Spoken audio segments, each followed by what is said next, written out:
Welcome to the Ardan Labs Podcast. Our special guest today, and look, I say this all the time, but I honestly, truly mean it this time. I met Salah, our special guest, about a year ago at GopherCon. I think it was Athens. I think we were in Athens. Yeah. I was asking my wife. She's got an amazing memory. From the moment I sat down, we started talking. I said, you have to be on the show. And it's taken a year to get him only because he's so busy. So, Salah, tell everybody your actual properly pronunciated name. So who are you? So my, as I was saying, it's really difficult to get the right pronunciation of my name for most people. It's Salah. It's just like you've drank some very cold juice or something and you have to say that at the end. But you could just call me Salah. Salah. Yeah. My Salah wife could definitely say that.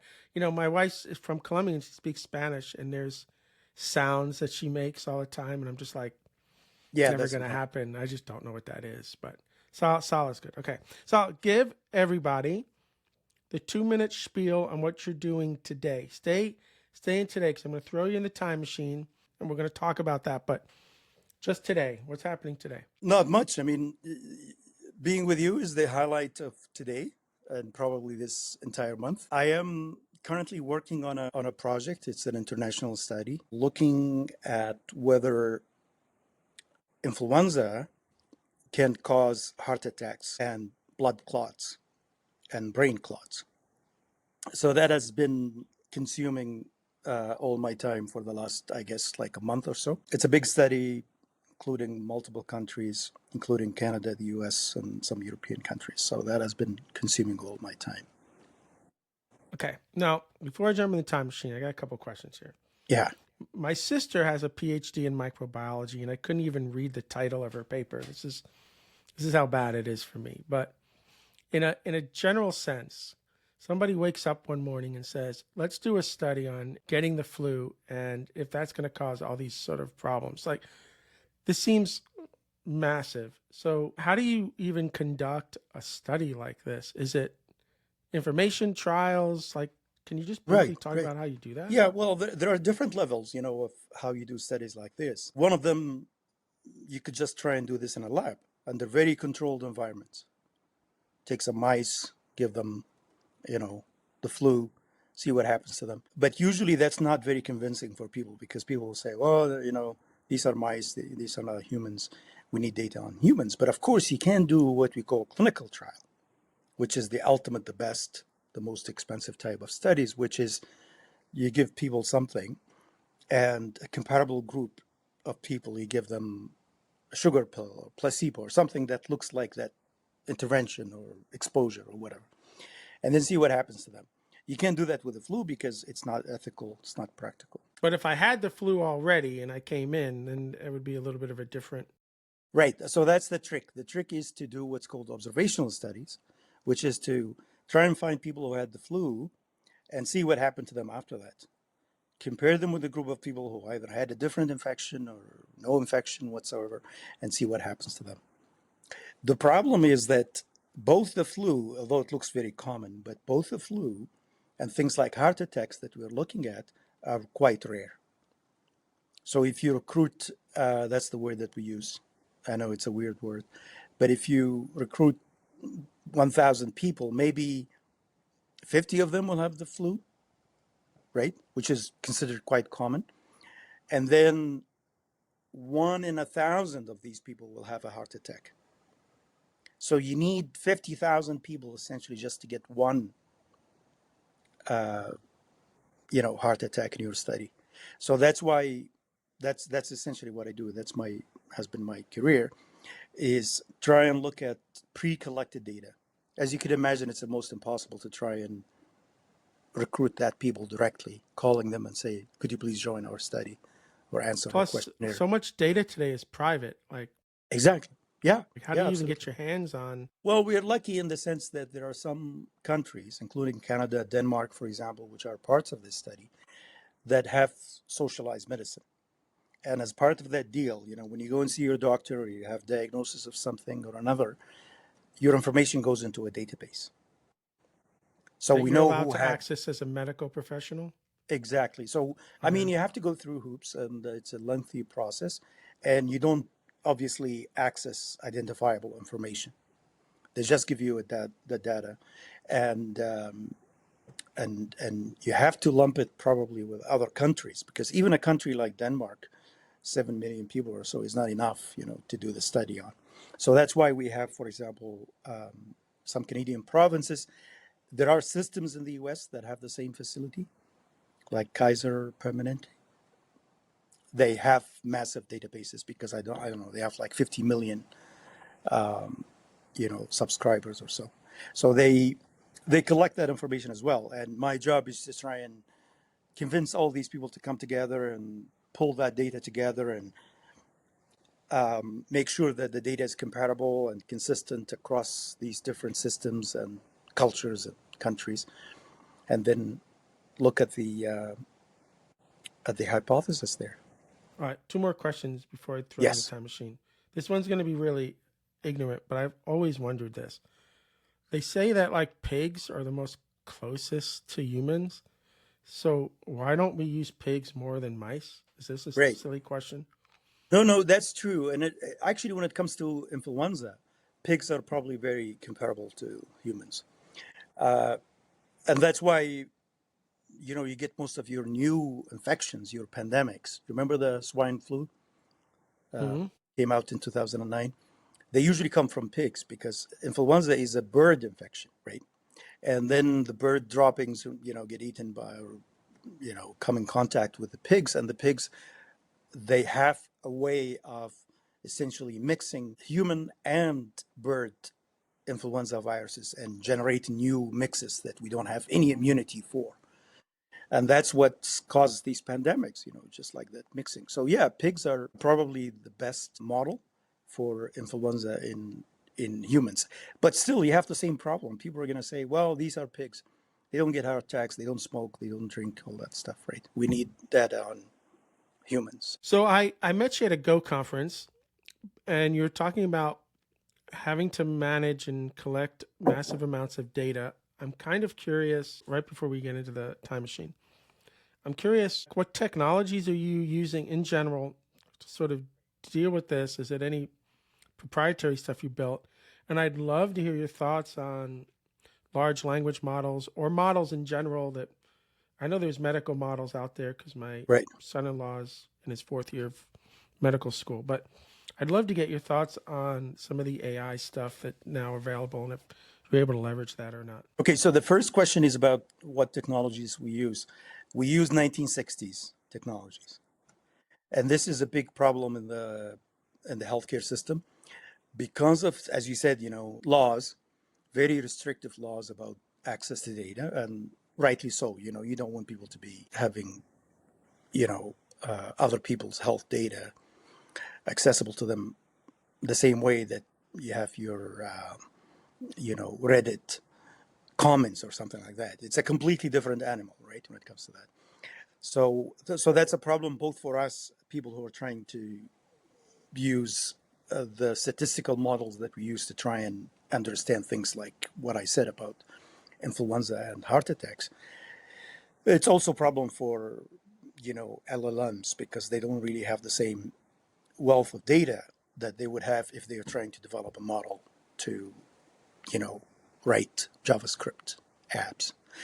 So, so that's a big problem that we have had. Part of why we use very old technologies. I don't know if you ever heard about SAS. Yeah. Yeah, it is a big company. I mean, it's actually the largest privately held software company in the world. It's not a small thing, but it is. They don't change, right? They're still using the same scripts that were developed in 1960, and they're getting into AI like everybody else and so on. But that's still their bread and butter, and that's what we use. Simply because in many places, if you wanted to access the data, you can't really pull it out of the system. You can't just say, well, give me a DVD with all the data sets or a download. You have to actually work inside their system, right? So they have a walled garden, you log in, and you're only able to access the data that they allow you to access using the tools that they allow you to use. So Ah. you have to still use things like SAS and Stata. So you're not getting the raw data. You're No, getting it never, through this company. never. I mean, we always, and this is part of the difficulty is because let's say you look at the data and you realize that, oh, they forgot to include the date of death. Well, that's another cycle of 3 months probably to get that data updated and fixed and all that, right?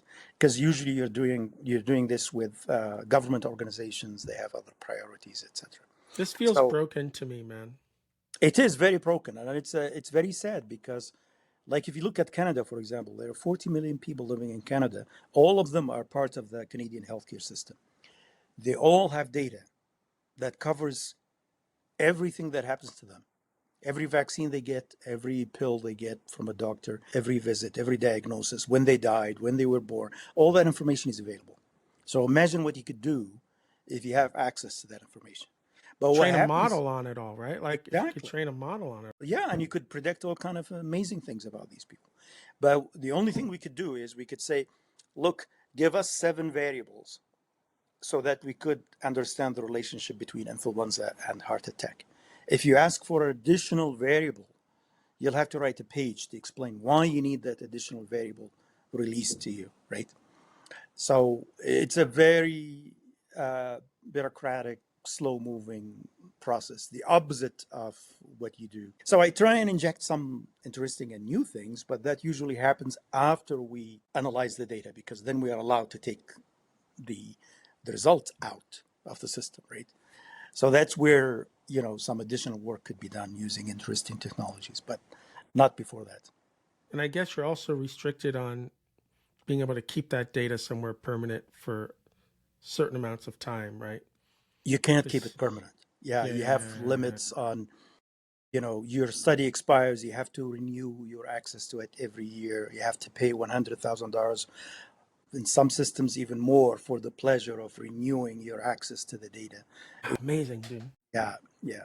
It's a big business. I mean, there are lots of companies in the US who are making billions collating and sharing that data with researchers. And you can imagine, like, industry is really very interested in this. Like, if you have a new vaccine or drug coming into the market, Tylenol, for example, and you want to know, what happened to it, how people are using it, is it working the way it's intended to work? Is it causing any, like, rare but serious side effects that you can detect without giving the drugs to millions of people? You need access to these data. There's no other way of, I imagine that if there was a way to do this securely, forget about that conversation, but and give it to the right people who aren't going to be evil, right. how much further we would be in terms of cures and understandings of things. Absolutely.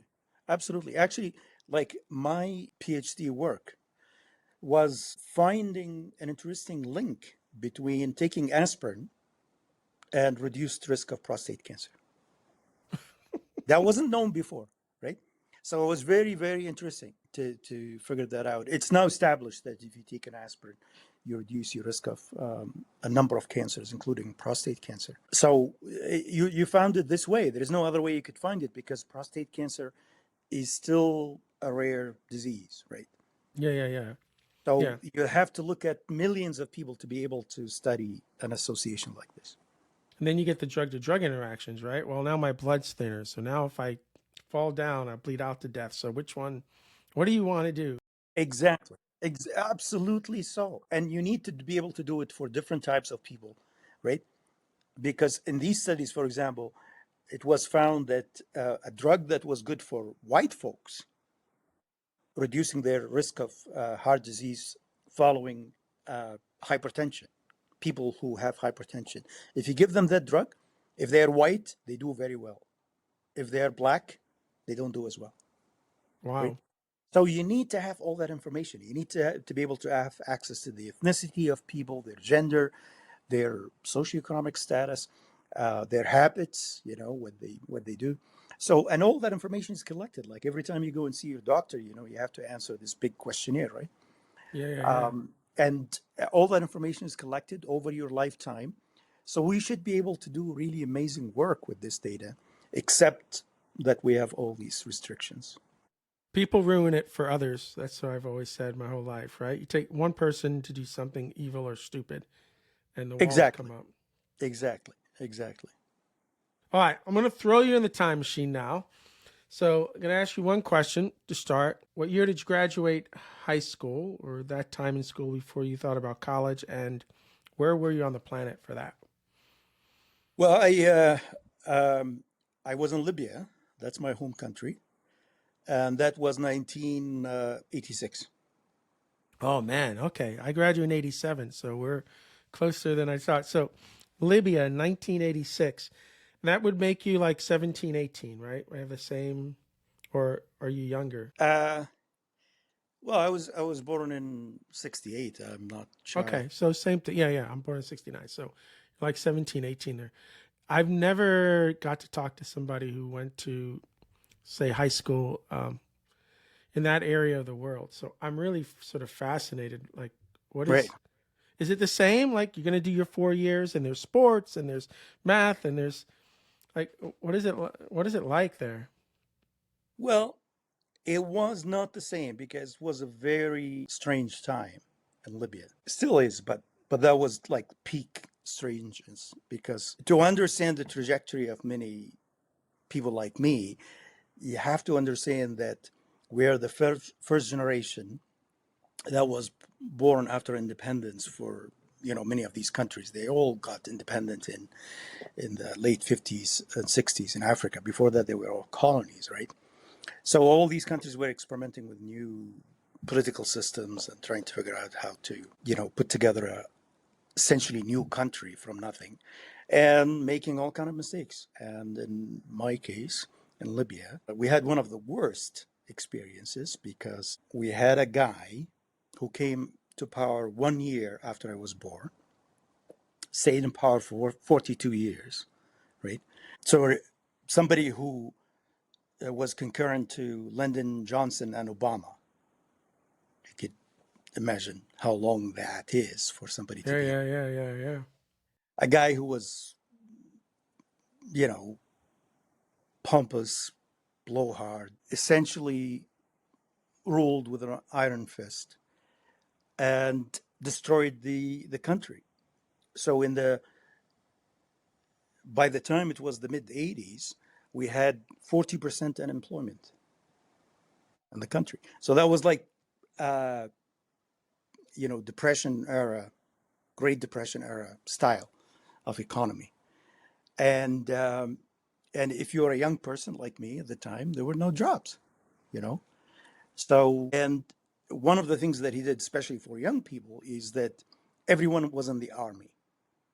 So when you went to high school, you're automatically, a member of the Libyan armed forces. During high school or after high During high school? Like, school. you got to do During high service. school. So you're Yeah. doing service during high school. Yes. So we had to do 8 classes a day because they had to take 2 days of the week, and we had only one day off. So 2 days were just army service, and then the other 5 days of the week, that's where they compressed everything that you needed to learn. And this is like for 4 years you did this from the time you were like It was 3 years, 3 years, like 15, 16, or 16, 17, 18. 15 to 18. Yeah. Wow. And then we and of course it was a police state, right? So you could be picked up at any moment of time and disappear in the basements of the Ministry of Safety. That's what it was called, where people get tortured and killed. Did you have friends or people you went to high school with that disappeared like that? I did. Wow. I did. And it was because I was a member of a group that was not sanctioned by the government. And then at the end, when they let me go, I had to go through re-education. It was a kind of nationalist socialist system. Like the guy, his name is Gaddafi. You probably heard. He styled himself after Mussolini. Gaddafi. Yes. Yeah, I remember that name. Yeah, yeah, Yeah. yeah, for Yeah. sure. Yeah. He was killed in 2011, like Mussolini. The same end, the same style of public revenge, essentially on him. So So yeah, at the end of that, I discovered that it was illegal. It was actually a capital crime to be a member of any group that was not sanctioned by the government, which is just the green shirts, Gaddafi's group, essentially. So, So yeah, not your typical, yeah. no, not at all. Did your parents happen to have jobs at that time? Like, what was like the family life like at that point? Because So that's intense. yeah, well, especially that I was one of 12, right? Wow. What number are you in I 12? was the oldest. Number one. Yes, both my parents had no education. My dad knew how to sign his name. That's the extent of his education. Again, it's the same experience that I was telling you. I mean, it's the transitional. I was the transitional generation, the first generation to go to school, the first generation to do everything, right? Because my parents' generation had nothing. Yeah. So, and they had very limited, economic opportunities. I mean, I told you unemployment was 40%. So people Yeah. had to come up with their own kind of ways of making money, which was mostly selling stuff in the black market, which I did for a living for a while. What were you selling? Can you tell me? Yeah, I sold everything. I started by selling watermelons in the summer because the country just made a huge amount of watermelons. So I would go to in the morning, 6 o'clock. I would go to the farmers market. I would buy a truck full of watermelons, and then the guy will drop me off somewhere in a corner. It was a communist state, so there was no private ownership of anything. So you're not allowed to have your own shop, right? Mm. Everything you did illegally, essentially at your own risk. So I would sit in a corner and try and sell that watermelon. And at the end of the day, I would make small pyramids of watermelons and sell them like for 20 cents a pyramid. And because I have no way of transporting them, right, or storing Yeah, you them. got to sell them, or that's it, right? That's it. Yeah. And then I learned then also how to work with the corrupt system because everybody, as I said, everyone was a government employee, and the government imported everything because Gaddafi destroyed all local industry. And if you were a government employee, you could just sell a lot of stuff in the black market and make a lot of money instead of putting it in the official government shop and sell it at the government prices. So I would go to these people, for example, they were phone sets. They were new phone sets, just came out, the ones with the buttons instead of the dial. So I'll buy a few of those and sit in a corner somewhere and sell them. Were you not worried about somebody in a green shirt coming by and Yeah, yeah, all the time, all the time.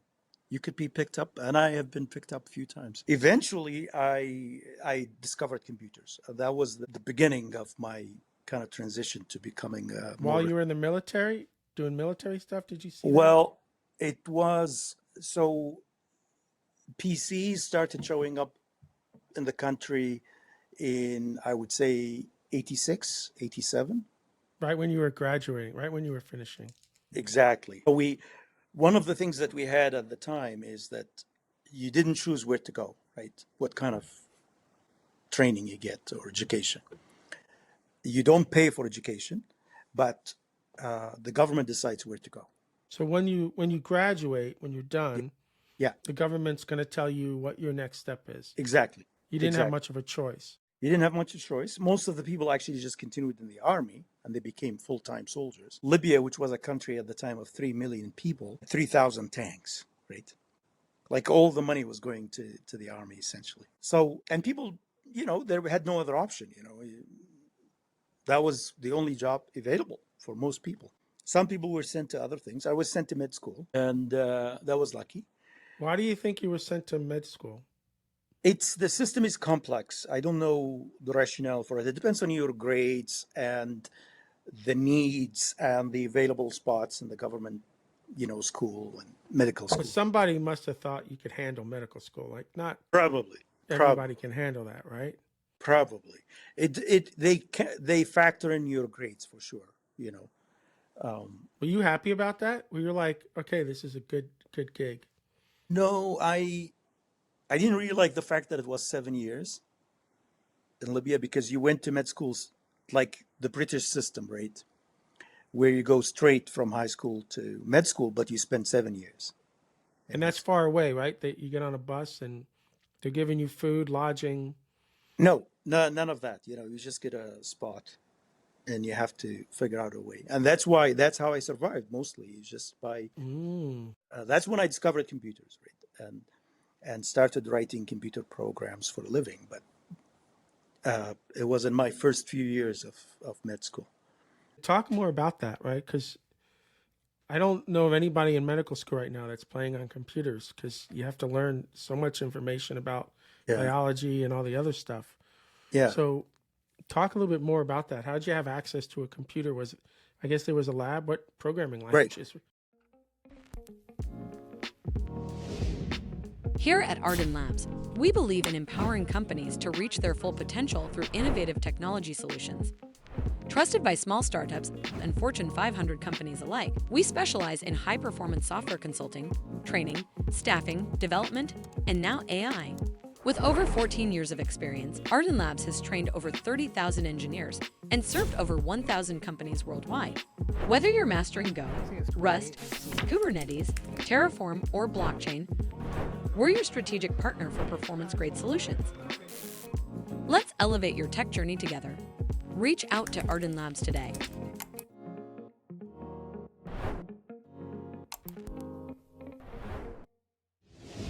It's a bit different though, because when you go to in the British system of medical education, when you first go to med school, you're just learning physics and chemistry and like basic stuff that you would learn in any undergrad, right?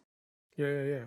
It only gets intense when you get to year 5 and 6 and 7, right? When you get to the clinical years. But initially, it wasn't really different than any other program, right? Biology. I had an uncle he was working for the Ministry of Safety, by the way. And they were the first to introduce computers into the system. So he would bring home some of his manuals and these were like, I think the first computer that I ever touched was a Tandem. Okay. And it had 2 floppy drives, and it has a whopping 5 megahertz processor, 286 or something, right? Yeah. And it was running DOS 4 probably. So that was it. So it wasn't really the complex environment that we live in now. It's not, setting up a JavaScript development. No, but you had basic on it at least. You were doing at least that. Yeah. You had to figure out, it was intimidating because you had to figure out the DOS commands, right? Which is like a terminal, so you can't do anything. Just It's all in English too, right? Like, it's all in English. Yeah. How's your English at this time? Is English even Terrible. taught? Terrible. No, it was actually banned because in the year that I went to med school, it was banned after that. So I was lucky. I was the last group of students who got like 3 years of English. Wow. But it's DOS commands, right? It's Yeah. I mean, you're gonna learn them, but it's interesting. Yeah. And so there wasn't really much. I mean, there wasn't like the wealth of information and options that we have right now. I was lucky because once I got access to that program, there was a manual for Borland Pascal sitting somewhere, right? I was very lucky to have that. And I think that's the reason I love Go, probably, just because of that Pascal Yeah, it's very Pascal-y, right? It's a heritage, lot of right? Pascal. Yeah. And also because of the tooling, because if you had one of those Borland IDEs, IDEs, yeah. it had everything in it, right? A Yeah. debugger built in. You just put a breakpoint anywhere and Yep. press Control R, and your program is running and stopping at the debugger. I mean, it's VS Code trying to replicate that with all the complexity and the plugins, but that was all in 1 or 2 floppy drives. I can't remember, right? Yeah. All that stuff was crammed there. And it was Pascal. It was a beautiful language, very fast. Another Go feature, very fast, right, to compile, even in a 286 with 640 kilobyte What of kind RAM. of programs were you writing at that time? So Stuff to help with school or just fun stuff? No, initially it was just fun stuff, the usual stuff that you do when you first run into a PC, right? My probably biggest achievement at the time, I wrote a calendar program Nice. because we had a problem with the calendar because Gaddafi introduced two additional calendars to the two calendars that we already had. So it was really a challenge to know what date it was. You had That's to wild. translate. You had to translate between these different calendars. And so I wrote a program that you just write one of the dates and it prints the whole month and it shows you what year you are in.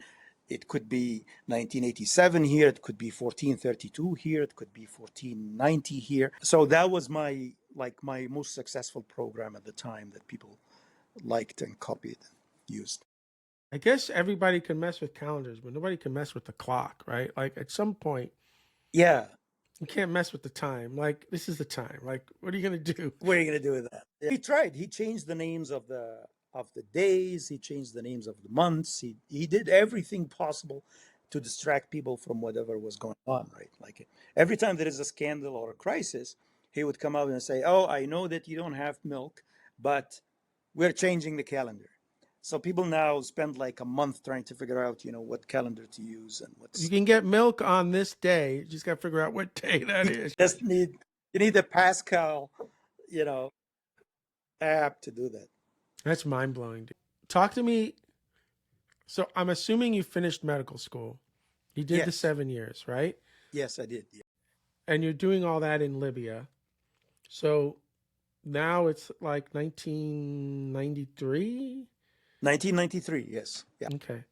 So what's next now?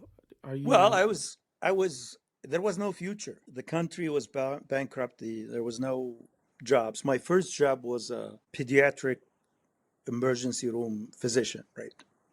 And the reason I did it because I'm not a morning person, but also because I could then pick up jobs in the morning. So I was doing always the night shift that nobody else went. These are the days where I could go do a shift in the ER, and then leave in the morning and go and do something else, right? Which was mostly writing software. so you were doing the medical stuff because you had the degree. I'm sure people needed you too at that time too. I can't imagine what was coming in through the hospital. But it sounds like to me you have this sort of dream to be a programmer of some level or to do software engineering even at that time. It was a necessity, right? Because my salary was the equivalent of $70 a month, right? Okay. So if you, and it's not a cheap country, right? I was going to say, does that at least feed you or That put a roof over your head somehow? you could buy a sandwich a day for a month. And then I'm guessing that families all live together, like extended Yes, families yes. under a Yeah. roof. Was it Well, any I way? was lucky because my grandmother, who was living in a government housing project, she became ill and she moved in with us. And at the time in Libya, as you said, there was no ownership. Anybody could jump in any house and own it. So I had to move to stay in her apartment So in the nobody would take projects. it. And I spent a few years there, the last 3 or 4 years of my medical school. And so I was living there where I had very interesting coexistence with a lot of shady neighbors who were selling Did all you kinds. have to worry about somebody walking in and saying, "Get out, it's mine now"? The way you're talking about this? Yes, so every apartment had two doors. One of them was an iron like jail style door with big lock, and still people will jump, will squat in these places. So you had to be very careful about security, and you had to bring your own water. So yeah, at least I wasn't living with my parents and my other 11 siblings, right? Yeah, yeah, yeah. So that was good. That was good. So you had a place to live that you didn't have to necessarily pay for, Exactly. and the $70 could feed you for the month. Though I imagine you could sneak some food from the hospital at night. There's got to be food there, There was right? no food in the hospital. Wow. Hospital food That's the same phenomenon, by the way, everywhere you go. I mean, I was surprised when I ended up in the UK, right? And started work. I was very excited about the food. I said, "Oh, that would be great," because I didn't know about the UK at the time. And then I discovered that the soup was exactly the same soup that was served in Libya. Great, so it wasn't good. No, you couldn't. I mean, it wasn't. I mean, I was always doing the night shift, and I got a meal because of that. So like talk to me about that, right? It's 93, you're doing this, you're how long do you do this? When is the next sort of, Right. I don't want to call it a break that you get, but like when's the Yeah. next sort of change that happens? You Right. do that for like 3 years? I did that for about 2 years, and then I was still doing work. At this time, I upgraded to using DBase 4 and Fox Pro, and so I was much more able to produce the kind of apps that people wanted. But you were And building apps and people were using them? Were you able to sell yes, anything? yes. Like for example, there was the doctor's registry system in the country. They they used to have this very old system where everything's done by paper. Every time you're going to renew your license once a year, you have to go through this lengthy process and wait and so on. So I worked with them. So that was my thing. I'll just go and sell them an idea and give them really a Who's very good. them? The hospital people In or this case, somebody it in the was the government? doctors registry organization. It was like a doctor's syndicate that I was. guess because you were a doctor, you could have access to these I people. could have access to these people. But it was when I was working in this hospital, they didn't have a computer system, to register patients. So again, I developed one. You built one. I built one And like nobody stopped you from doing it. They said you no, should. no. I mean, this is the thing about living in a dictatorship. As long as you could convince someone in the system, right, higher up in the system, that this is a good idea, and they all liked it because remember, this was a time when it's like now when you say AI, right? Like people say, okay, take my money, right? Just do it. So everybody wanted to have a computer system. I can't imagine looking back on what your production Yeah, system looked like in the closet. It had to be so fragile. it is. It is. And but it was very secure because we had no networks, we had nothing. It was just the Floppy drives. computer at the desk, like one Right. computer running the software at the desk. Exactly. And the floppy Everything else drive was that paper. doesn't work Oh, half of the time because of the dust storms and so on. that's So really wild, man, that you were yeah. building software in between all of this. You must have been working on patients thinking about that bug that you couldn't fix, and that's it. Yeah. But remember, these were simple systems. Like if you look at Foxbase, and this is what keeps surprising me, like the level of complexity now to build a simple database A front end, application. I There's know. just a Yeah. form and some, CRUD operations and so on. Is phenomenal, right? Is phenomenal. I At agree. the time, everything was done in the same app. Like Foxbase was everything you needed to develop the app. And people expectations weren't like now, right? They didn't want web access and you know like I remember, the first time we got a printer, that was a big problem because other than the printer driver, we didn't have a way of printing. So you had to design. That was Windows 3.1. I had to design like part of the application. That was the most challenging part. Is how do you use the Windows weird API to print to Print something clean. Yeah. nice to a printer, right? Not the old line printers, a nicer printer with good font and that kind of stuff, right? So, so what happens? What's the next thing that happens to you? Writing software. You're in the ER. Yeah, It's now 1995. yeah. It's about 1995 when one of the professors working in the same hospital was also attached to the university where I studied. He convinced the WHO, the World Health Organization, to bring one of their standard surveys that they did in the world to Libya. So it was like a demographic and health survey.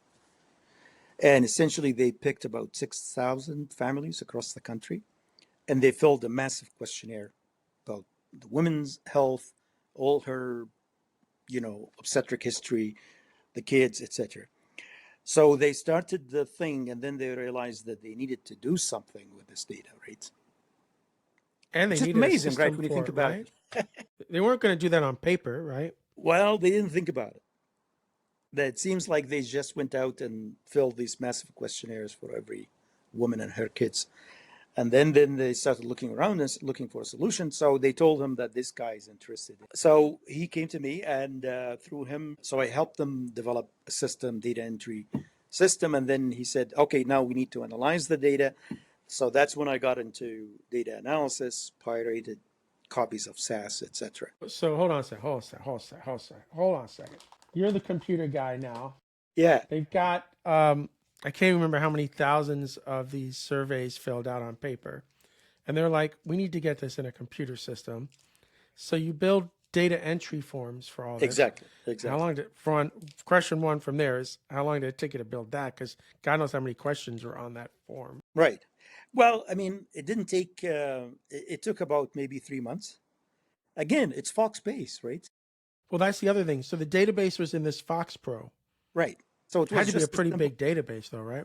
Yeah, For the exactly. time. Because we ended up having like 8 data entry employees and working on various computers. Luckily, they were working in a completely different sets of data, so there was no need for You networking. had you had 8 databases essentially. Essentially, yes, yeah. And we had these forms, and the forms were mostly straightforward, right? Because the questionnaires were coded, so they didn't really even need to drop down a list to choose the mom's educational level or something. Everything was coded in the questionnaire. So they were really very fast. They just needed to type a number right from the. So, but now you got to send this data back to who? That's the thing, right? Who is the WHO? It's the World Health Organization. So when they're done with this, they said, okay, now go find statistician to do the data analysis, and they couldn't find any, right? Because again, remember, this is a time where Nobody's being educated in this stuff right now. nobody, like statisticians, didn't use computers, right? So and this wasn't a simple statistical analysis that you could do on a calculator or something, right? That was massive. So they said, okay, how about you're interested? How about we pair you up with a statistician from the WHO, and he tells you what to do, and you just implement it. That's And super exciting, dude. yeah, You so I had to ended be up doing that. super excited. I'm sorry, but Yeah, come so I on. ended up going to the WHO, which its office was in Egypt at the time for the It's the regional first time out of the country? Herstein. So Wow. I went. Sorry, second time. Yeah. Uh, so I went a few times to Egypt, and then that guy recommended me to get more training. Okay, time out, time out. You're moving too fast because I'm so Yeah, excited for you right now. So they decide yeah, that you don't need to be in the hospital anymore. right. We're going to update your passport. You're Yeah, going to go to Egypt. yeah, You're going to get to do what it is that you've always wanted to do, all this data analysis. You get to meet people now outside of Libya who are doing this. yes, And then you got to come back, obviously. But are they paying you anything yeah, for this? yes. Okay, so So you're they getting money. essentially paid me enough to stop doing any other software development during the day. I continued to do some night shifts in the hospital because I wanted to stay connected to clinical work. And I wasn't really sure what's going to happen with this kind of gig. At the time, I didn't even see what it could lead to. Right? I had no way of figuring out, what could come after this. Essentially, what happened is I would go and meet this guy, the expert, and he would tell me do this, do this, do this, and I would come back to Libya because the data wasn't allowed. That was the other thing, the restriction. Wow. So I go back, do the work, and then we didn't even have faxes at the time, so I was I going to had say to. you couldn't call the guy. No, You had no, email. no emails, no fax, no internet. Libya didn't have internet until after I left the country forever. So, which is coming soon. So essentially, what happened is I would take all the results with me, go meet this guy, and discuss the Paper results. paper results, and then he will say, fix this, do this, change this, add that table. And then I ended up working with him to produce the final report, which was like a big thick report of about 500 pages. So that guy said, you seem to be interested in doing this. This is a field called medical statistics, which is for people who have kind of interest in the quantitative side of things, but they have a health background. It would be perfect for you. I am going to recommend that you get a scholarship to go and study. Initially, it was supposed to be in Belgium for about 3 months, but that course was canceled because they didn't have enough English students for the English version of the course. So they upgraded that course to a 1 year master's degree, which I did in London University. Okay, time out. Time out, dude. Time out. Time out. Time out. So this guy says, you need to, are you interested? Yeah. Okay, you need to pursue this. There's an educational opportunity over there. I'm going to get you a scholarship to go. Now, I have two questions. I imagine you got to go back to your Libya and get permission from somebody to do that. You can't just not go home. Well, I couldn't get that permission. And the reason is because I was essentially given my history, my checkered history being part of an unsanctioned group. I couldn't get anything like that, like a permission to go and study abroad or anything like that. So most of this work that I was doing was done, Under the table? under the table, right? Even though you were allowed to travel. I was On a Egypt. Libyan Yeah, it passport. was easy to get to Egypt because we didn't need visa to go to Egypt. Oh, you didn't? No, so it was one of the few countries that allowed Libyans to You just still needed the passport though. yeah. So I had a passport, and through the support of some of these insiders, and I was able to go to Egypt. But they didn't really think that. Oh, another small detail: Libya was actually under embargo because Libyans were implicated in the Lockerbie plane. You may have heard about it, No, bringing down a plane over Scotland. Oh, okay, TWA, right? Yeah, The TWA flight, yeah. exactly. So the American governments and others, first they bombed Libya in 1986, and then they put this embargo over it. So one of the elements of the embargo was no travel, no air travel. So you had to go by land. And I was gonna say Egypt's on the east border of Libya, right? So, exactly. So so it was you were like a driving. drive. Yeah. Okay, that was Yeah. the other question. You weren't flying. You were. No, How long of a drive was that to go? 24 hours. A 24-hour drive from where you were in Libya to, and where were you going to Egypt? Were you like going to Cairo or? I was going to Alexandria most of the time because that's where the Alexandria. WHO was at the time. Dude, that had to be beautiful going to Alexandria. That must have been mind blowing. No, right? no, No, okay. no. Not the way that I was doing it, because coming through the Libyan border was a nightmare. But anyway, that's a different story. The end result of that this guy, without consulting the Libyan side, has, because he knew that it's not going to be approved, right? So it was a recommendation from him to use some money that he had somewhere in a budget to send me to London. So I did. Okay, so you drove out of Libya and then got on a plane from Egypt? I got on a ferry from Tripoli to Malta because that's where I needed to be to pick up the British visa, which took like 6 months to get. So I arrived late for my courses because of that delay, and I had only 1 year to do all the master's classes, thesis. And nobody's asking where you are at this point? They are, but I'm already gone. Aren't you worried about your family? No, they didn't do anything wrong, so there wasn't any problem for them, but I got in trouble later because of that. So you do the year of study and education. The year's up, so you have no more money, and you choose to come back to Libya. I didn't really choose. What happened is that, like, for me, that was my ticket to some decent life, right? I knew that I didn't want to go back to Libya. So when I finished my degree, even before finishing, I started applying for jobs.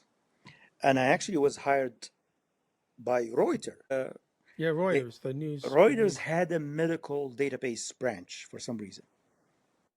So they offered me a job to essentially analyze medical data. There in London? in London. And then their lawyer told me, you're on a student visa. If we apply for a work visa for you, it's not going to be approved or it's going to be delayed. They're going to be trouble. They don't like it when you switch. You have to leave the country. So we completely forget about the student visa status and you come back as a hired employee. So he said, how long is it going to take to get the visa? He said between 2 or 3 months. So I said, okay, I will just go to Malta. Remember, Libya was still isolated. You can't travel. I arrived in Malta in December 1998. It's Ramadan, which is kind of the festive month of the year. It's winter. Valletta, the capital of Malta, is empty, very boring. And I'm homesick. I want to see my family. So I decide to take the ferry and go home. Triplet. Yeah. Okay. Partially because I thought that's going to take 3 months to get my visa. But when you get off the boat, you got to go through an immigration process, right? I didn't go through immigration, but that's a very crazy story. That's a very long, crazy story. Dude, this is What happened mind is blowing. on the ferry, I ended up befriending a Libyan soldier who was getting treatment somewhere in Europe. And when he came, he had a special, because of he was an injured in a Libyan war, of the many wars that Gaddafi had. They had a special pathway for them to go through. And he just say, "Oh, doctor, just come with me." So I followed him. I thought that at the end of it, there's going to be some passport check. There wasn't. Somehow I find myself out. They didn't even check that you were a doctor. This is the ferry terminal. And there are like 1,000 people descending from the ferry that arrives once a day. It's chaos. So I said, okay, that's lucky. I don't have to go through that process, only because I thought it was going to be lengthy and complicated, but not anything else. So now you're in the country. Yes. So stayed there for a week, went to see my family. And then I get a call from my girlfriend at the time in England telling me that the lawyer has contacted her and said, your visa is ready. You need to go back to Malta, get your visa. It took only a week. So I was ready to leave to Egypt and travel again. I was worried about going back to Tripoli, taking the ferry again. I said, I'll try and get So through your Egypt. plan is to drive over the border. Over the border, Egypt. try and get out. And it was Ramadan. People stay up late. I went to buy a few gifts, came back home about 2 a.m. in the morning, parked my dad's car in the garage, came out, and the street is full of police. And a guy approached me, he said, you're so-and-so? I said, yes. He said, come with us. You don't ask any questions. I said, okay, can I tell my family? He said, no, don't worry them. It's only going to be like 2 hours. We just have a few questions to ask you. So they came for you. This wasn't random. Yeah. And so I disappear for 8 months in This is because of the visa. Like your the name. Ministry of Safety. Well, they had many questions. One of them, who funded you? Where did you go? You have to understand that this was like a police state, right? And they were processing a large number of people. He was correct in the sense that at the end it was only 2 hours interrogation. Talking.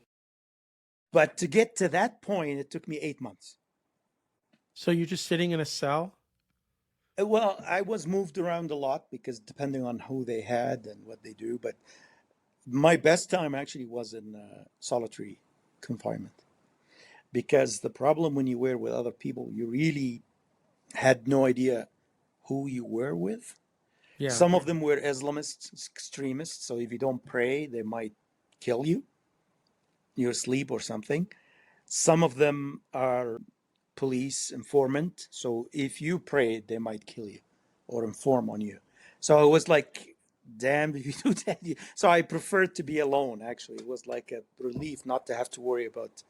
So your girlfriend has no idea what's happened to you. Your family doesn't know what's happened to you. Yeah, You just didn't show up for work. I just disappeared. And then so after 8 months, they said, okay, you could go and just don't do it again, whatever you did. So I went back home. And I knew at that moment that this was the second time, that the next time is going to be final. Because in jail, I saw people who were there for 5, 6 years because one of them, like two kids, one of them just peeled off the picture of Gaddafi from a wall. Like he just walked next to a wall and the picture of Gaddafi and he just peeled it off. They were 5 years because it's chaos. There's no system. There's no way. There's no legal process, you know. It's whoever wakes up that morning and feels like doing what they want to do. Exactly. So anyway, so I decided, okay, I'm not gonna stay. So the only person that I told was my dad, because at that point, because of what they told me during the interrogation. So when they interrogated me, they brought my file, and there were some details that were from people who were very close to me. People were talking. Yeah, they were interviewing. Right. Yeah. Yeah. So I was worried, so I didn't tell anybody except my dad. I took my dad out one night and I said, tomorrow morning I'm gone. How? I said, you know, we'll see. I didn't even tell him what the process is going to be. The process involved paying someone to stamp my passport, exit. The lucky thing that they never found my passport. It was in a coat. It was in a winter coat that I left at home. Although they searched the room and took my books and my, notes, etc. Oh my God, they But they never couldn't found find my passport. Right. Thank God. So I came out. I knew that there is probably a restriction on my travel, so I couldn't just leave. So somebody stabbed my passport. I was very lucky because by the time I got out, Clinton has decided to lift the embargo on Libya. So services had started back again to few countries, including Malta. So I went back to Malta, stayed there for You went through Egypt or you went through No, straight. Tripoli? When I came out, there was already service established, air service. So I went to ended up in Malta for 3 months because So I you was must have trying been panicking though, from the time Yeah. you say I'm going to leave to the time you're in the air, I guess. Yeah. Like I have no I would idea. imagine people are watching you. Yeah. Like you did Yeah. that so quickly, as opposed to let me just lie low for 2 weeks.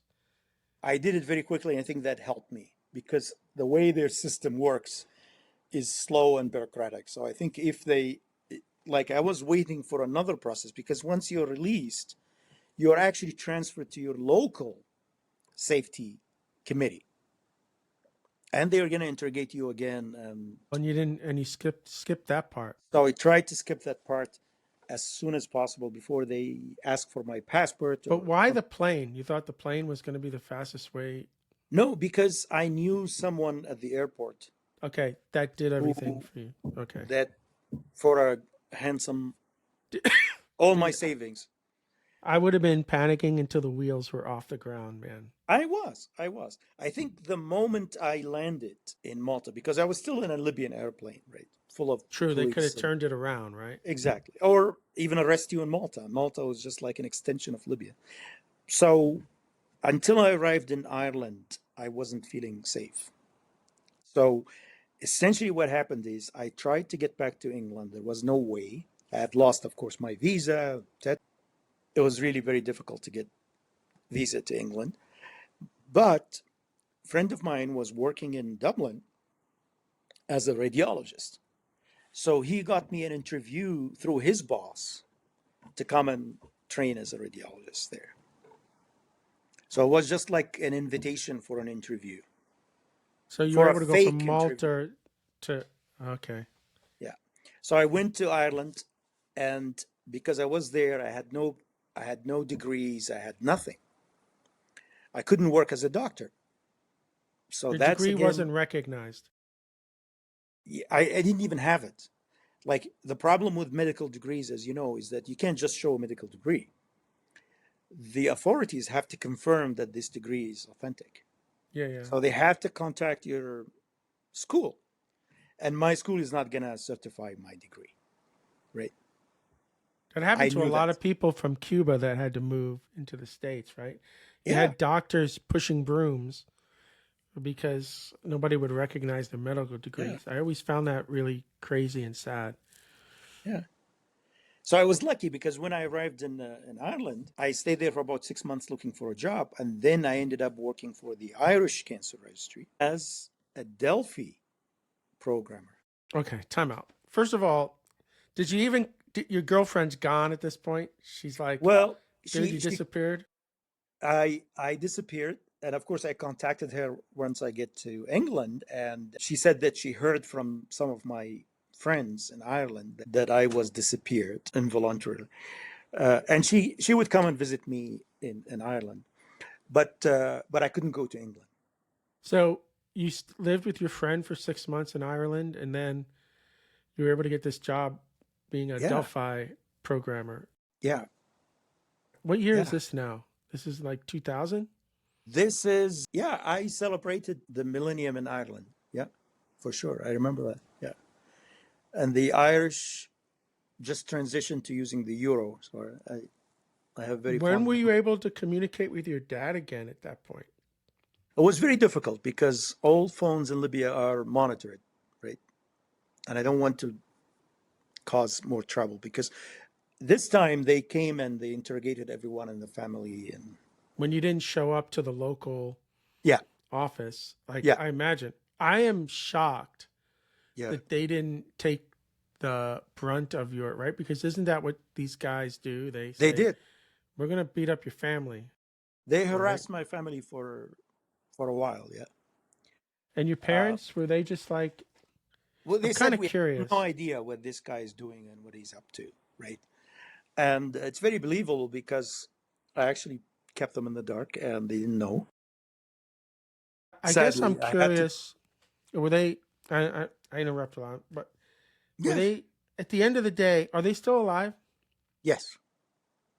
Have you ever sat down and asked them, or were you proud of me at this time? Were you angry at me at this time? Like, what were your thoughts about what I was doing? Right. You have to know something about their generation, right? It's a silent generation, right? It's they grew up in an environment where they were starving, literally. And they had kids. They had 12 kids because that was the only production that they could manage, right? That was the solution to your economic problems and old age safety and security is to have as many kids as possible. You don't befriend your kids, right? You don't know what they're up to. And you can't. Like my parents have never been inside a school, so they couldn't imagine even what a primary school experience is like, right? I never told them I had a PhD because it doesn't mean anything to them. Yeah, they don't know what that really means. You're already a doctor. Except saying you're a doctor. I mean, I'm a doctor, right? Like that's Well, I'm already a doctor, right? So if I tell them that I had a PhD now, mm, well, I don't know what that means. So, it's um, interesting. like, it's a very different experience, right? Than having, like, I would imagine that probably the depression generation here would understand something like that. Why their parents had no interest whatsoever in their life, right? Just Yeah. they didn't have the time. So I can't even like. I want to. Okay, let's stay focused here. So you get this job in Ireland now. It's the year 2000, and you're able to leverage all of your medical experience, and you're writing software again, a medical kind of software again, right? You get a job with this company, which is absolutely amazing. But at that time, anybody that could write code was getting work, right? Like you're in the right place at Yeah, the yeah, right time. absolutely, absolutely. The problem is that this was the heydays of the Celtic Tiger. I don't know if you remember. The Irish economy was just going through the roof, right? They were just getting all these software companies. They had all these tax deals for them, and the Irish, who are were mostly exporting people for most of their history. You're an Irish, aren't you? Yeah, yeah, yeah, yeah. Suddenly, they started having this influx of migrants, right? And they weren't so happy about it. Like I remember walking, the Irish Cancer Registry was in Cork, which is the second largest city, but it was still a small town.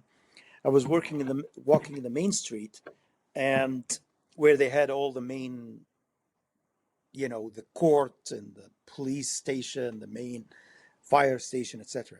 And someone stuck their head from the third floor of the police station and said, "Go home," right? Wow, From the police station.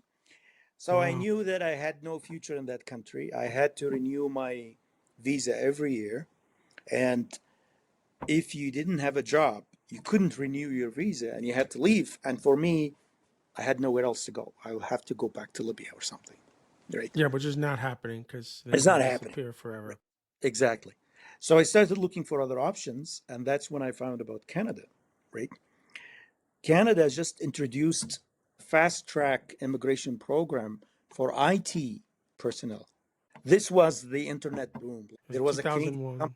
yeah, 2001, yeah. Nortel, which was like a phone company in Canada. Yeah, telecommunications company. Yeah, no tell. It was like 1/3 of the whole stock market, its value. It's as crazy as now, right? Like with Nvidia. Yeah. Doesn't exist anymore now, but that was so there was a severe shortage of programmers, IT, technicians, etc. So they had a special program. It took only 6 months, usually 2 years, to get your immigration visa to Canada through the economic migrant, skilled migrant program, and I got it in 6 months. It was just an application, or you had to prove Well, a level of education, intelligence, like. well, the Canadian system is they you have to show your degrees, your education, your English skills, French skills if you have those. But they also contacted my employer. It wasn't enough for them to say, "Well, I'm just a computer programmer." You got this. You did applied for this after you got a job or before you got a job? After I got a job, like So you a got a year. job in Notel? No, Oh, no, sorry. After I got a job in Ireland, I misunderstood your question. no. You got Did a not job in have a job Canada. in Canada yet. No. Okay. Yeah, the Canadian system for migration is you don't need to have a job. If you have a job, it will give you extra points, but it doesn't guarantee entry. I see. So, Yeah. okay. So I but by the time I got my papers, it was very fast. But by the time I got them, what happened? Probably remember Yeah. the whole world came crashing, right? As 9/11, and then the internet boom went bust, and so I landed in Toronto in the peak crisis. You have enough money to get a flat and to. Nothing. So I land, and they sent me to the Arab Canadian Federation or something, who Who's they? they were funded by the Canadian governments to help Arab immigrants to the country, newcomers, right? Like many Okay. other organizations for immigrants. So Okay. they sent me to talk to a counselor, and she asked me, "What do you do?" I said, "I'm a doctor. I'm looking for a job." She said, "No, forget it. Canadian doctors, they travel to U.S. to get jobs." So I said, "Well, okay, but I know how to program computers, so maybe I could find." Oh, she said, "You have to do something else." So I said, "Well, I know how to program computers, so I could probably do programming work." She said, "No, what I meant is you have to do something entirely different, like deliver pizza or something." I'm not kidding you. That was my advocate, because the economy was, as well, there was massive unemployment in Canada, way worse than in the U.S. I think. So what'd you do? Because you needed money, you needed a job. You're there now. Yeah. So I went. So you had a year to establish residence in Canada. Otherwise, you lose your migration status, your landed migrant status. So I went back. So I had still some time, you know. So I went back to Ireland, continued to work there for a few months, and then So you hadn't quit your job yet when you went over there. I hadn't quit my job. No. But that was good. Yeah. No. No. I just went there because I had to land, right? Because there Oh, is a you had to land just to complete the paperwork. exactly You there didn't is have to a your stay. visa is Okay. only valid for a certain time. If you don't land, you could lose it. And then once you land, you have another year to establish yourself in the country. Okay. So I went back to Ireland. My boss there had found a job in Sweden, and she invited me to go and do a week of work there with her to finish some of the studies that I was doing with her. You're free to travel on the passport you have? A Libyan passport? when with visa in Ireland, work visa in Ireland was Okay. allowed me to get to. Well, you're already in Europe, I guess, so Yeah, it's pretty much. kind of a domestic. You didn't need. Okay, that's Yeah. fair. I'm sorry. Yeah. Okay. So I went to Sweden to meet her, and then at the end of the meeting, she introduced me to her new boss, the guy who wrote the book on my field at the time, which was cancer medical statistics, cancer epidemiology. And so I said, "What are you doing?" I said, "Well, I'm just really waiting to see what happens. I have a Canadian visa, but I don't have a job, and there are no jobs." You He told him said, about the Who project, I hope. I don't recall, but I told him about the dilemma that I'm in. And he said, there is only one good cancer epidemiologist in Canada. His name is Eduardo Franco at McGill. I'm going to send him an email. Send him an email. He offered me a postdoc position with him at McGill. Wow. McGill. Yeah, no, that's a hell of a university. That's not a Yeah. joke. So I spent 3 years there. During these 3 years, I was Okay, time working. out. Time Yeah. out. This guy doesn't even really know you. So is he doing a favor for this woman? Like, does he? To her boss. Yeah. Her boss wrote the book, literally, the textbook of cancer epidemiology. I'm just And like, he that guy was called in a favor, is what I guess what I'm saying is exactly, yeah, for yeah, that to happen the way it happened, that guy called in a yeah. favor, right? He did, yeah. You must have impressed the shit out of him at some level.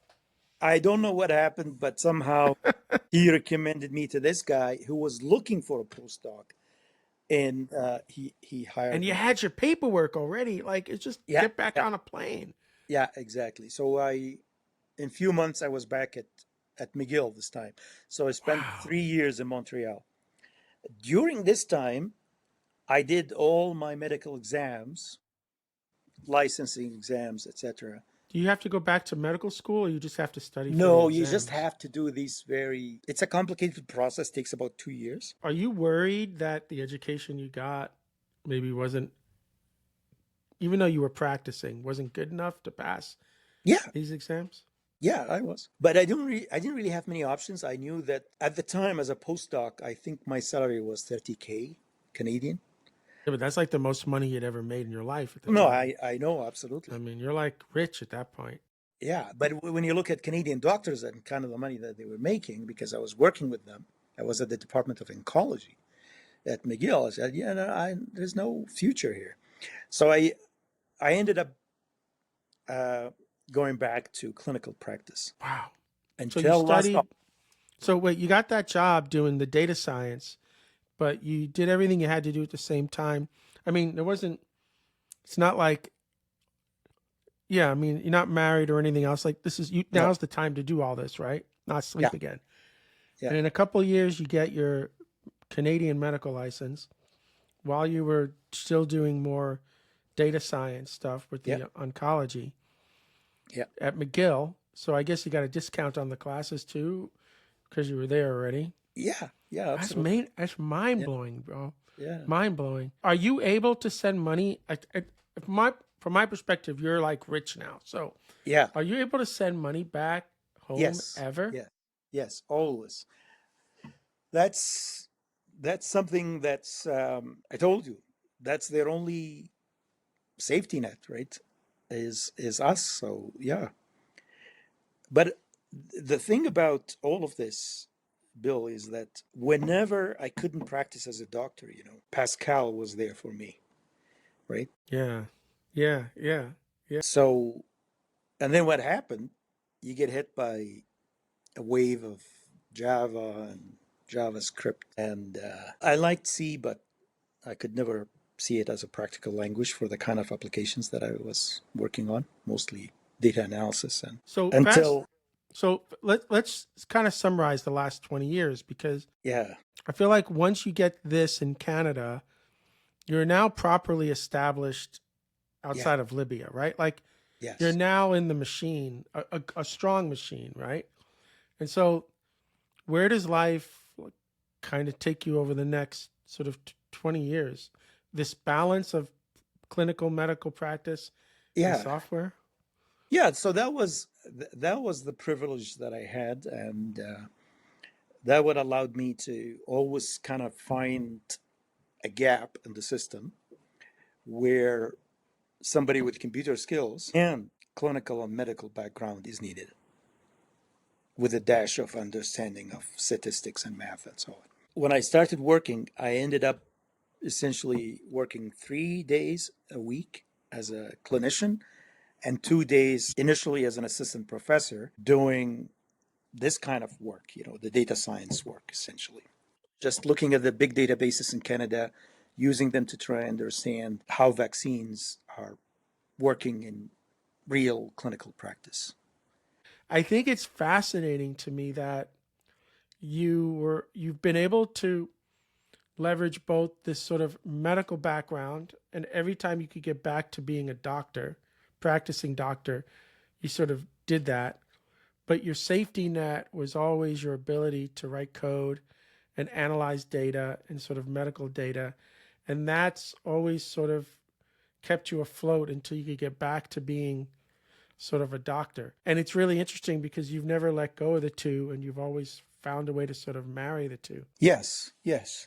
I think partly it's that psychology of just never trusting the future and just knowing that things could go south anytime. I even tell people who get into management, right? I'm like, you don't want to lose your programming skills, do you? Like, if world comes to an end, you want to be able to get back and do that.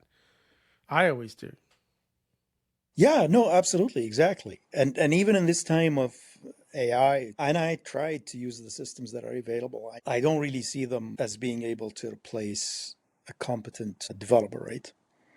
They might be able to give you like a chunk of code that works within a very narrow kind of range, but once your system becomes a little bit more complex, etc., you still need that experience. Yeah.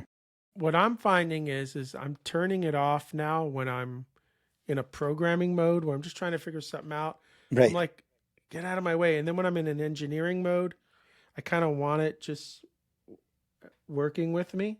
Yeah. And I'm starting to kind of see that sort of dynamic happening. But I'm super interested. Like, when's the last time you got to see your parents? I imagine now you're free to travel to Libya when you want. Sadly, no, because so Gaddafi, there was a revolution in 2011, part of the Arab Spring, and Gaddafi was killed, but the country had never really been able to recover. There were no institutions, there was no trust, no infrastructure of any kind. So the country is fragmented, still unsafe, multiple warlords. No, I went back in 2012 for a week and left again without telling anybody Wow. because I Is just there, didn't trust the but system. there's internet and tech. Can you at least Yes. have a video call with them? Yeah, that's Okay. what I do on a regular basis since they had more stable internet in the last 5 or 6 years, has improved significantly. And I'm also curious, the 11 siblings you have, Hmm. like really, really, really quickly, like, have they been able to get out and do things? Are they still living there? They're still living there, and they could really never imagine themselves living anywhere else. They still get together every day and have meals together. And if you don't show up, they send somebody to look for you. That's amazing. And Yeah, you're like, I would love just to talk to them and get their perspective on their big brother and what he's done yeah, and that. Maybe they're not happy about it still. He should be here with us having a meal. yeah. That's amazing, man. What an amazing story. I think they knew that I was going to be an outlier from the beginning, and I don't know why. It's maybe that spirit of just not wanting to be forced to be under the thumb of any person. And I think that's the other thing about having that backup. I always had that I didn't have to put up with any nonsense where I worked, right? If this doesn't work out, I'll find something else, right? Well, with the level of risks that you took, nothing else sort of compares to Yeah, any of it, right? Like you truly understand the difference between like a life and death consequence of a decision and just losing your job. yeah, You yeah. have a bigger perspective on things. Yeah, Yeah. that's the. I, I think that's the message that I have for people. We live in an age where you need to have those intersecting orthogonal skills, right? You become indispensable in that way. But if you have just one single skill with the AI and other developments, you could be easily or potentially replaced, right? It is, I think that, ability to bring multiple perspectives and talk different languages and talk to different sets of people. is there anything that you wish you were doing now that you're not doing? You're getting at your age now, right? You got Yeah, to be thinking a little bit about retirement. Not yet. You still got another 10 years, but I retired actually. you retired. I Good for you, retired from man. clinical work. I had a rough 3 or 4 years with my partner passing, and her last few years were really tough. So, and COVID and all these things.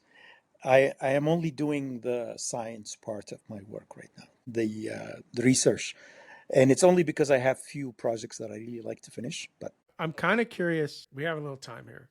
yeah, Why flu and heart attacks? Like what made you think of that? What are you hoping to accomplish at the end of this study, or is it always the same what you're trying to accomplish? I think there is a significant gap in scientific knowledge and understanding of influenza.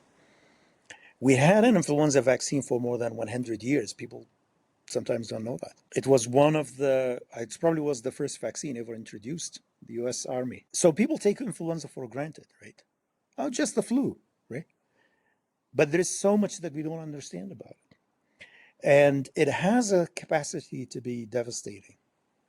If you think about the 1918 pandemic that killed more than 50 million people across the world in a much, much smaller population at the time, right? You travel here in Canada in the north and you find all these graves, makeshift cemeteries of people who died during the Spanish flu in the middle of nowhere on the tundra. That could happen again. And people have seen the disruption that it could happen with something like COVID. Isn't COVID a flu at the end of the day? COVID is a different. It's a coronavirus, so it's different than the influenza virus, right? Okay. The influenza virus is way more volatile and way more aggressive when it decides to. I mean, there are certain types of flu that have 50% mortality. So imagine something with like corona, but kills 10-15% of the young adult population. Imagine the effect of that in society. Yeah. And we have seen the effect of a much more benign pandemic, right? Like we still don't understand fully the implications of the coronavirus, how it affects the economy, society, politics, etc. Right? We're going to be we're going to do that for the next 100 years, Yeah, right? yeah, Until the next one comes. exactly. So I mean, the flu could happen. Like we expect a big pandemic every 10 years, right? And the next one could be the big one, could be the one in like once in 100 years. And yet we don't really understand a lot about the flu, how it kills people, for example. So what I'm trying to figure out here is, how flu causes heart attacks. We know it causes heart attacks, but how? Now, I got like I had said in the beginning, I met you because you showed up at a Go conference out of Yes. nowhere, and you were sitting at a table, and I sat down and said hi to you, um, which I love doing, right? Because you meet like fascinating people like you. Are you able to use Go for the work you're doing? Are you finding that you're dealing more in Python? Talk a little No, bit I about can't. that. I can't use Python. Um, I I use Go. From the beginning, I always used like statically typed compiled language. I can't trust myself with any untyped language. Do use Go. It's mostly those tools that I mentioned at the beginning, where you have a results and you want to do something with them. It could be as simple as putting them all in a big PDF file. I'm surprised you don't do more with databases and SQL and NoSQL and things like that. Like most of these data sets are not SQL, right? Because you don't really need SQL for that, right? They're read-only data sets, the ones that we get, right? But They're even not being graph updated. databases, Hmm? have you ever thought about using a graph database to create sort of relationships? No. As I said, the problem that we have when we access the data, we are required to use certain tools. Hmm. And that remains the problem until somebody could somehow come up with a way to convince the data custodians across the world that they need to do more IT and they need to understand more about the technologies available. But most of them, they're worried about anything that might end up being a security hole, new technology that might fail somehow. And they prefer to use 1960s technology. I mean, I think the real problem is they're printing money. So you're not going to do anything to turn the machine off. Yeah, no, absolutely. They don't see the advantage, any point of taking that risk.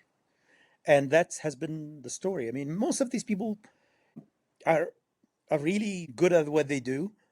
And what they do is keep the data under wraps, Lock and key. lock and key. That's their job.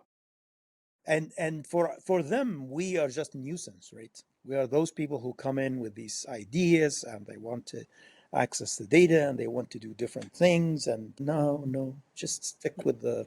It's interesting. I feel like if I became the president of the United States, I'd want to like solve this problem for you. That would Throw be our amazing. Best and brightest. And you're a Kennedy, so It could happen. That's it. This is my platform. I am a give you Kennedy. access to the data. All right, dude. We are like way out of time. You've been so generous with your time. Thank And you, the story's amazing. And yeah, no, I just can't thank you enough, dude. I appreciate it. Thank you so much for having me. It's a pleasure. If somebody wanted to reach out and had a question, we'll put this in the show notes. Is there an email address or is there a way for somebody to talk to you? Yeah, absolutely. Yeah. And you have my email address, right? Feel free to. Yeah. share. So I'll put that in the show notes. Yeah. It'll be perfect. It's not, right. sadly, it's not a secret. Every time you publish a paper, they put your email there. So I am on every junk list that ever existed. So yeah. So if your sending doesn't get back to you, maybe it went to junk. Okay. All right, brilliant. All So right. this is the Ardan Labs Podcast signing off, and we hope to see everybody again real soon.